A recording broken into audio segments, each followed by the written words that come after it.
ज़िंदगी में हम कितने सही और कितने गलत हैं ये सिर्फ दो ही शख्स जानते हैं, परमात्मा और अपना अंदर आत्मा। मैं पैदल घर आ रहा था। रास्ते में बिजली के खंभे पर कागज़ लगा था। पास जाकर देखा, लिखा था कृपया पढ़ें। इस रास्ते पर मैंने कल एक 50 रुपये का नोट गायब कर दिया। मुझे ठीक से दिखाई नहीं देता। जिससे भी मिले कृपया इस पते पर दे सकते हैं।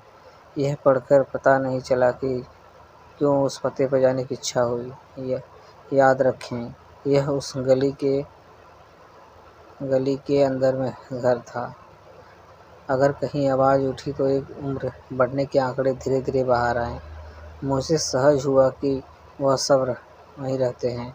वह ठीक से दिखाई नहीं देता। माँ जी, मैंने कहा, आपका खोया हुआ 50 रुपये मुझे मिला है, उसे देने आया हूँ। यह सुनकर वृद्धा रोने लगी।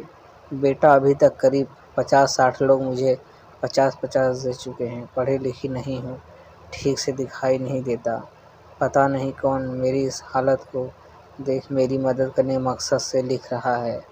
बहुत ही कहने पर माँ जी ने पैसे रखने के लिए रख लिए, पर एक विनती की, बेटा मैंने नहीं लिखा है, किसी ने मुझ पर लात खाकर लिखा होगा।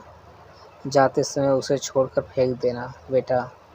मैं देश देश वार्ता तो कर दिया, पर मेरी अंतरात्मा ने मुझे सोचने में मजबूर कर दिया।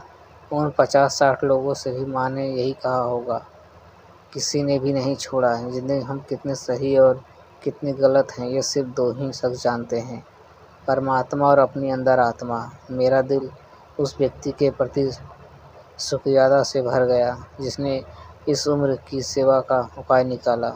सहायता के लिए बहुत से मार्ग हैं, पर इस तरह की सेवा मेरे हृदय को छू गई और मैंने भी उस कागज़ को नहीं छोड़ा। कई लोग मदद करने के लिए सिर्फ कर्म करने की तीव्र इच्छा मन में प्रकट करते हैं, कुछ नेकियां और कुछ अच्छाई अपने जीवन में ऐसी भी करनी चाहिए, प्रामाणिक ईश्वर के छोड़े कोई और गवाह न हो।